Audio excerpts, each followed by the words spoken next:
यहाँ पर हम देखते हैं तो चित्र में एक किसान एक और बैल और एक और उसकी औरत को छोड़कर हल चला रहा है और राजा वो उसके उसके पास खड़े कुछ बातें कर रहे हैं।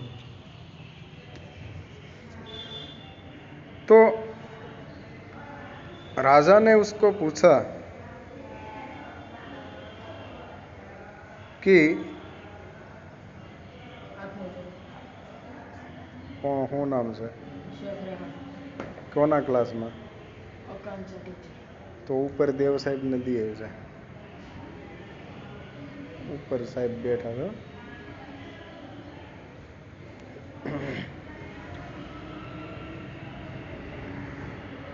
तो सहज ऐसा होता है कि भाई बैल की जगह किसी औरत को क्यों रखा जाए।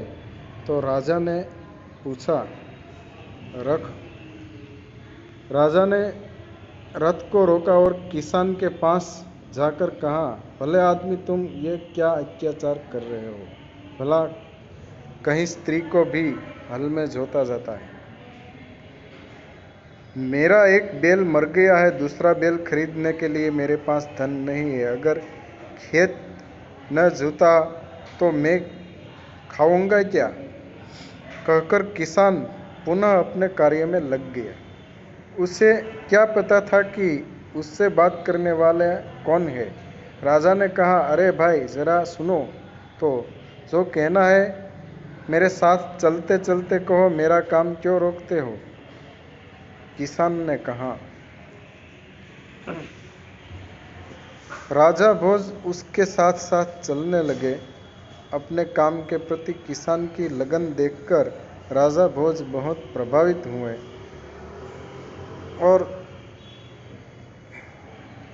दोबारा बोले, भले आदमी इस प्रकार तो तुम्हारी पत्नी थक जाएगी और थकावट की वजह से कोई दूसरा कार्य भी नहीं कर पाएगी। किसान बोला, तो फिर तुम ही बताओ मैं क्या करूं? राजा ने कहा, तुम मेरे साथ चलो, मैं अपना एक बैल तुम्हें दे देता हूं, मगर इतनी देर मुझे काम रोकना पड़ेगा। तुम ही बैल ला दो। किसान बोला, अच्छा ऐसा करो, तुम अपनी पत्नी को रथ के पास भेज दो, वह मेरी पत्नी से बैल ले जाएगी, तब तक मैं तुम्हारे हल में जोतूंगा। राजा ने कहा। किसान यह बात पर राजी हो गया। राजा भोज हल से जुट गए और किसान की पत्नी रथ के पास चली गई। उसने रानी से सारी बात बता दी। रानी ने पूरी बात सुनकर कहा, तुम्हारा बैल तो कमजोर होगा, वह हमारे बैल का साथ नहीं दे सकेगा, इसलिए तुम दोनों ही बैल ले जाओ। किसान की पत्नी दोनों बैल लेकर खेत पर पहुंची। किसान प्रसन्न हुआ। राजा भोज ने कहा, अगर कभी कोई दिक्कत हो तो मेरे पास आना। कहकर राजा भोज ने उसे अपना परिचय दिया तो किसान बहुत शर्मिंदा हुआ।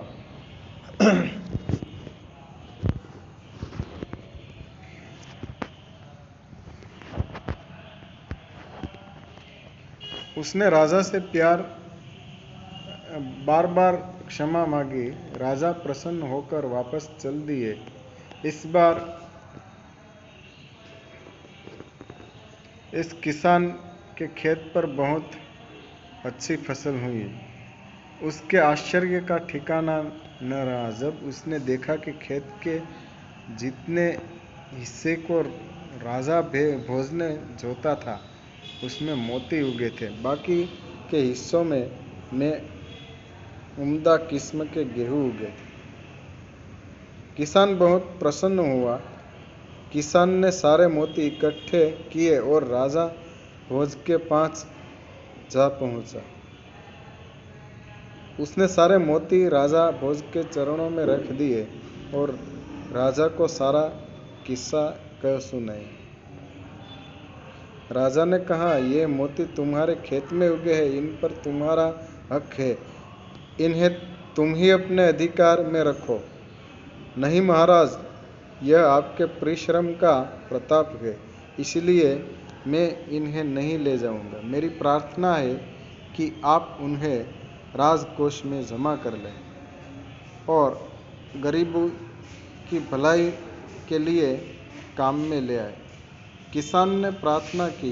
किसान की बात सुनकर राजा बहुत प्रसन्न हुए और उन्होंने मोती स्वीकार कर लिया।